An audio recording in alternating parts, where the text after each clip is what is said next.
जम्मू में युवा राजपूत सभा ने विश्वविद्यालय अनुदान आयोग द्वारा शैक्षणिक संस्थाओं में गठित की गई इक्विटी कमेटियों का विरोध किया। युवा राजपूत सभा का कहना है कि यह फैसला बिना चर्चा के लिए लिया गया है और इससे सामान्य वर्ग के छात्रों के हित प्रभावित होंगे। नेताओं ने आरोप लगाया कि इन कमेटियों से संस्थानों में दबाव और असंतुलन पैदा हो सकता है और दुरुपयोग की आशंका भी है। सभा ने यूजीसी और केंद्र सरकार से इस निर्णय पर पुनर्विचार की मांग की है। साथ ही चेतावनी दी कि मांगे न मानी गई तो प्रदेश भर में शांतिपूर्ण प्रदर्शन किए जाएंगे। देखिए, ये जो यूजीसी बिल जो है, प्रमोशन इक्वालिटी बिल जो है, ये हमारे हिंदुस्तान में जो है ये लागू किया जा रहा है।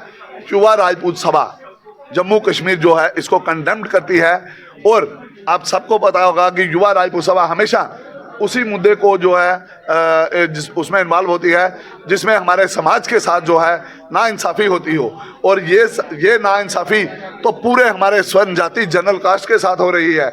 ऐसा कानून लाने की क्या ज़रूरत पड़ गई जब हम सबके वोट बैंक का राइट बराबर है, इक्वालिटी राइट है, हम विश्व गुरु की बनने की कगार पे हैं, और ऐसे बिल लाके जो हिटलर राज से भी मतलब मैं इसको नीचे का बिल समझता हूँ। हम लोग सनातनी हैं, हम सनातन में विश्वास रखते हैं। उसका मतलब ये नहीं है कि हमें कुचला जाए और हमें दबाया जाए।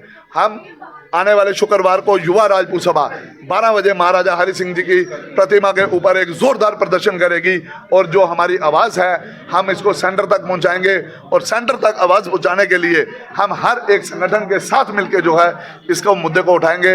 मैं बार एसोसिएशन से भी रिक्वेस्ट करूंगा, चैम्बर से भी करूंगा, यूनिवर्सिटी कॉलेजेस के हर एक बच्चे से, हर एक संगठन से, जनरल कास्ट से जो है रिक्वेस्ट करूंगा कि जो लोगों को लगता है कि ये कानून जो है हमारे बच्चों के खिलाफ है, अगर हम अभी नहीं बोले तो कभी नहीं बोल पाएंगे। इसलिए वो सबको मेरी तरफ से आमंत्रित है, रिक्वेस्ट करूंगा कि उस दिन वहां आए और इस प्रदर्शन का जो है हिस्सा बने, ताकि हम अपनी आवाज़ जो है मजबूती से जो है वहां पेश कर सकें।